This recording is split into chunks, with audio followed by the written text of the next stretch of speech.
Answer പറഞ്ഞാൽ മതി. ഇല്ല ഇല്ല, അവിടെ ഈ ആക്ഷൻ സോങ് ഉണ്ട്. ഏത് ദൈവത്തിന്റെ പേരിൽ നടത്തുന്നത്? യേശുവിന്റെ പേരിൽ. എന്തുകൊണ്ട് ചേട്ടൻ ഹിന്ദു വീടുകളിൽ കയറി? ഇനിയും കാലം ഇട്ട് അടിയല്ല, അടിയോട് കഴിഞ്ഞ ഏപ്രിൽ സുൽത്താൻ ബത്തേരി ചെറുകാട് ആദിവാസി ഉന്നതിക്ക് സമീപമാണ് ഈ സംഭവം നടന്നത്. ഉന്നതിയിലെ കുട്ടികളെ വെക്കേഷൻ ക്ലാസ്സിലേക്ക് ക്ഷണിക്കാൻ വന്ന പാസ്റ്ററേയും സംഘത്തെയുമാണ് ബജ്രംഗ് ദൾ പ്രവർത്തകർ ഭീഷണിപ്പെടുത്തുന്നത്. ഹിന്ദു വീടുകളിൽ കയറിയാൽ കാൽ വെട്ടുമെന്നായിരുന്നു ഭീഷണി.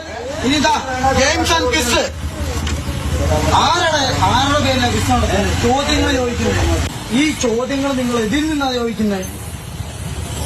ഹിന്ദുവിന്റെ വീട്ടിൽ കയറിയ, ഹിന്ദുവിന്റെ ഒരു വീട്ടിൽ കയറിയ അവന് ബൈബിളിൽ നിന്ന് ഒരു ചോദ്യം ചോദിച്ച ആൻസർ പറയാനുണ്ടോ? ഉണ്ടോ ഇല്ലയോ? ഹിന്ദുവിന്റെ ഒരു വീട്ടിൽ കയറിയ ബൈബിളിൽ നിന്ന് ഒരു ചോദ്യം ചോദിച്ചാൽ അവൻ ആൻസർ ഉണ്ടോ? ഉണ്ടോ ഇല്ലയോ? പിന്നെ എന്തുകൊണ്ട് നിങ്ങൾ കയറുന്നു? അന്ന് സംഭവത്തെക്കുറിച്ച് പരാതിയില്ലാത്തതിനാൽ പോലീസ് കേസെടുത്തിരുന്നില്ല. എന്നാൽ ഛത്തീസ്ഗഡ് വിഷയത്തിന് പിന്നാലെ ദൃശ്യങ്ങൾ വ്യാപകമായി പ്രചരിച്ചതോടെയാണ് സുൽത്താൻ ബത്തേരി പോലീസ് സ്വമേധയാ കേസെടുത്തിരിക്കുന്നത്. ഉത്തരേന്ത്യയിൽ മാത്രം കാണുകയും കേൾക്കുകയും ചെയ്തിരിക്കുന്ന സംഭവമാണ് വയനാട്ടിലും അരങ്ങേറിയിരിക്കുന്നത്. കഴിഞ്ഞ ഏപ്രിലിൽ നടന്ന സംഭവത്തിൽ പരാതിപ്പെടാനോ പ്രതികരിക്കാനോ പാസ്റ്ററോ അദ്ദേഹത്തോടൊപ്പമുള്ളവരോ തയ്യാറായിട്ടില്ല. പക്ഷേ പോലീസ് കേസുമായി മുന്നോട്ട് പോവുകയാണ്. കമൽ, മാതൃഭൂമി ന്യൂസ്, വയനാട്.